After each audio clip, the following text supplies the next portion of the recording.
Hello ladies and gentlemen, welcome to Shark Gaming's Heroes of the Storm guide for new players, and in today's video we'll be going over the Haunted Mines. Now the Haunted Mines map is unique in the sense that it has two lanes as opposed to three. There's a top and a bottom lane.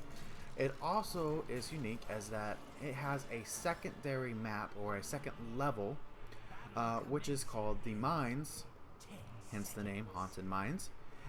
Where the main portion, the main objective will spawn at, and the first time this will open up and become available to enter is going to be at the 2-minute mark. Now, each team is going to have a golem. This golem's strength is based on the time frame or the time in the game, plus the number of skulls that the team has gathered from the Haunted Mines. So later in the game, this golem does become extremely powerful, even if you have just 50 skulls in it. Otherwise, it's fairly even. Now, the main objective for this map, as some of you may know, is you want to enter the mine when it's available to gather as many skulls as you can. After 100 skulls have been gathered by both teams, the golem will spawn. It does take about 30 seconds for the golem to spawn, and then it will walk down whatever lane it actually happens to be in. So for example, in this game, the blue team golem is on the bottom lane, where the red team golem is on the top lane. Once again, the mines will open at 2 minutes, so they will open here roughly 45 seconds here, 30 seconds from now, and there will be a timer pop up, as you can see right here. And let me kill Rhaegar real quick. There we go. That's all I wanted to do. Anyways, so at 30 seconds, now the first time this opens, you will not be able to enter until the door opens right here. After the first time, when the timer pops up, you want your team to go down as soon as possible, which will allow you to all gather up in various areas to get as many camps as possible. Now this is important because you want to get the first 2 camps first. Each one of these camps has 6 minions in it, and each minion is worth 1 skull. So these 2 right here alone are worth 12 skulls. Then each one of the other camps are worth 4 skulls, and total it's 70 skulls each. That means that the golem, which is over here on the smaller map in the mines, is actually going to be worth 30 skulls. However, it takes a considerable amount of time to actually get the golem. So there are 2 types of starts for this map. First start is a 2-3 split, where you have 2 people in 1 lane, and then you have 3 people in the lane with your golem. When you have 3 people in the lane with your golem, Rainer, really? Okay.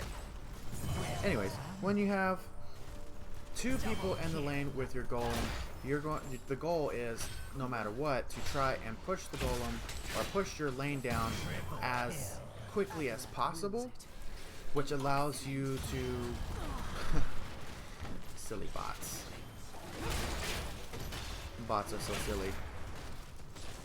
I don't understand what the bots are doing. Let's ignore them for now and go on and talk about the rest of the setup.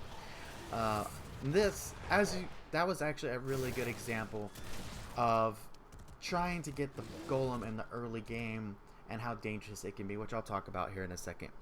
As you can see, it's 100 skulls have been gathered, 65 for the blue team, 35 for the enemy team, which will make our golem, the blue team's golem, stronger. And now that it spawns, it will walk down this lane here. Now, during this time, there's 2 things you need to think about. One, you only want to get for 45 to 55 skulls, at which point you want to leave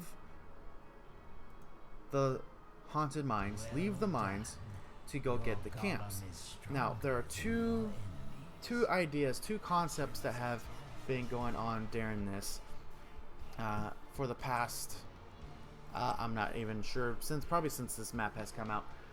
And it kind of depends on the level of skill for your team. So this strategy is more for newer players. For newer players who get 45 to 55 skulls from the mines, I would suggest simply leaving the mine and going to get the camps. Your goal is to get the enemy camp, the night camp, then your siege golem camp. Now, why do you want to do that? You want to get the enemy camp to deny them the ability to use this. It will simply walk into lane, stand in this bush, and throw big rocks at this turret. This makes it to where they will not have golems to help defend against or they won't have siege giants to help defend against your golem, and you get some extra siege damage as it's going to push down the lane even more. Next, you want to get the night golem. Now, this is not as important as the siege giants, but it does help add pressure to the map. One thing you want to keep in mind, though, when you're taking this camp is it does take longer to take, and I've seen a lot of people throw and get wiped because they want to take this camp while the enemy team comes in and just steamrolls them because they're all enemy team's full health while your team is at half health because you've been fighting. So don't die over this map or this camp. Just don't die over it. It's not that important. Yes, it adds pressure, but if it's not capped at the right time, it will simply walk into lane and die. And what do I mean by that?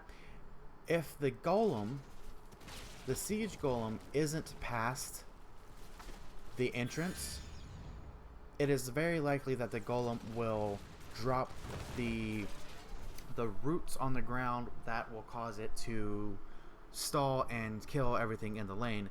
So you want to make sure to cap this camp after the golem has passed the entrance. Now, once the golem is past this point, you're safe to cap it whenever you need to. So keep that in mind if you want to grab this in the early game. In the later in the game, it's not going to matter as much once the siege golem is past the entrance here. Next is you want to get your siege golems. So why do you want to get your siege golems? It's important to get your siege golems every time before the enemy golem gets past Fort 1. Why? Because the siege golem are going to walk up and stand about right here and throw rocks at the enemy golem, helping you kill the enemy golem faster, which will allow you to apply extra pressure on the map against them. So there's a lot of back and forth on this map. Now, after the golems die, the next mine will open at about 2 minutes after the last siege golem dies. So if you kill theirs quickly and then kill then go and help yours and then they kill it, after that dies, it'll be 2 more minutes before the next one spawns. Now, again, this is the second time the camp is opening. During this time, you don't want to be up here pressuring this. Yes, it's good to put pressure on the map like this, right? But when that timer comes up that says the camps are about to spawn and you want to get down here and kill these first 2 camps as fast as possible. You don't want to dilly-dally around. Hey guys, how's it going? I'm just gonna casually walk away. Don't mind me. You want to get in here and get these camps as fast as possible because as you can see here, we came in first. I came in, started gathering. Zagura came in, started gathering. Enemy team came in here and started gathering. We now have 50 skulls, right? We have 50 skulls and they have 16. Now, the only way they're going to be able to get skulls is they have to kill the golem now. And because we have 50, they're not going to be able to get as many skulls as we will compared to them. So we already have the advantage as far as the map goes on this. As far as the map goes for the objective. And this is only the second time. This is only the second round as far as the siege golem goes. So now we're at 10 minutes. Spawn times are still short. But once spawn times get to about 30 seconds, we're almost there. So I think it's about 12, somewhere between 12 and 15 minutes in, you get to about 30-second spawn times. That's when it's going to be safe to start taking the siege golem to get those extra skulls to boost up your golem and trying to get that, you know, perfect golem, the 100 skull golem. If you wipe them in the mines, that's not going to be. You want to wait until you have ultimates to try that. So in the early game, before 10 minutes, you want to get 45 to 55 skulls, and then get out here and get the camps as fast as you can. If you can wipe them quickly enough and clear the golem quickly enough, you still want to prioritize enemy camp, knight, your camp.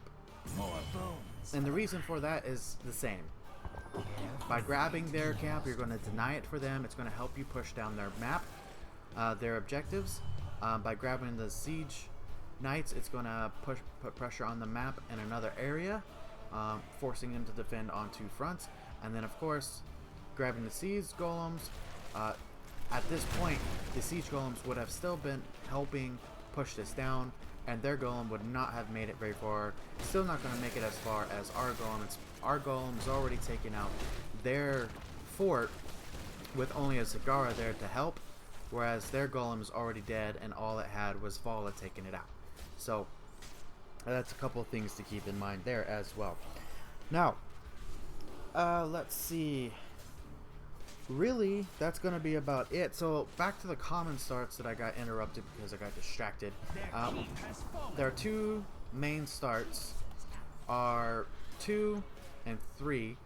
So 2 in the lane that does not have your golem. This is mostly for so that you can freeze the lane safely. The only thing you want to do is gather experience. You don't want to try and pressure the enemy team out. If you're outnumbered, don't panic. It's normal, especially because it's a 2-lane map. While the rest of your team is going to be in the lane with your golem, and your goal is to push the lane as fast as you can in the early game so that your golem has less to break through. So if you can take out this wall and these turrets right here, your golem can go straight to their fort and really start adding some pressure to the map. Another common start is a 1-4 push. Same exact thing, except for you need a hero that can freeze a lane solo. So someone like Vala or Tassadar who can soak experience easily and AoE down the wave without really having to worry too much about whether or not they're going to die, because they're really hard to gank. That you would put that person in the lane without your siege golem, and then you would put the rest of you in the lane with your golem, with the objective in mind to essentially do exactly what I said. You take down the first tier wall as fast as you can so that your golem has less to break through. Other things to keep in mind, if you have a Tassadar or a, I think the Wiggle Worm Abathur is also an example, who can shield and repair your structures using the Mule talent, is very helpful on this map because you will be able to heal damage that the enemy team's golem does. Hello. I'm sorry. I didn't mean to. I'm sorry, I didn't mean to. I'm so sorry. I'm so sorry. Oh, you are rude. Come back here. I will kill him. Hold on. Give me a second. Give me a second. I'm gonna kill him. Come here. Come here. Come here. Oh, come on. His health. His healing keeps kicking in. Stop running. Stop running from me and fight me like a man. Fight me like a man. Come on. I mean, really, I'm done with the video. It's just, I want to kill you. Come here. Oh my God, just fight me like a man, you son of a bitch. Fight me like a man. Thank you. Jesus. Come back. Oh, you're such a bitch. Thank you. Alright, ladies and gentlemen, that is basically it. For the most part, it's a straightforward objective. The main difficulty you're going to find is getting everyone coordinated enough to go down into the mines at the right time and to get these first two camps right here before getting anything else. And then trying to decide when it is going to be best to grab this golem versus simply leaving and grabbing these camps. So hopefully this video is going to help you out, kind of decide, help you figure out when the best time it is to grab the camps versus grabbing the golem, and etc, etc.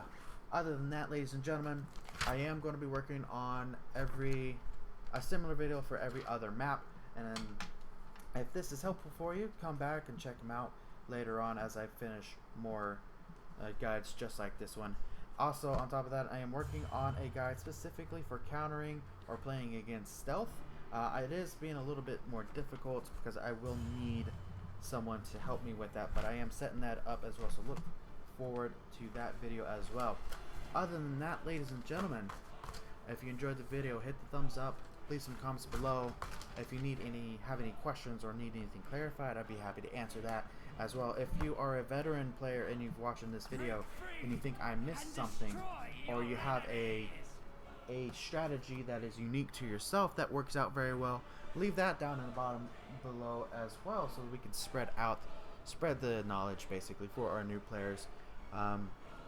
Yeah, if you haven't subscribed yet, subscribe so you can get the notification whenever new videos come out. And other than that, ladies and gentlemen, you all have a good rest of your day.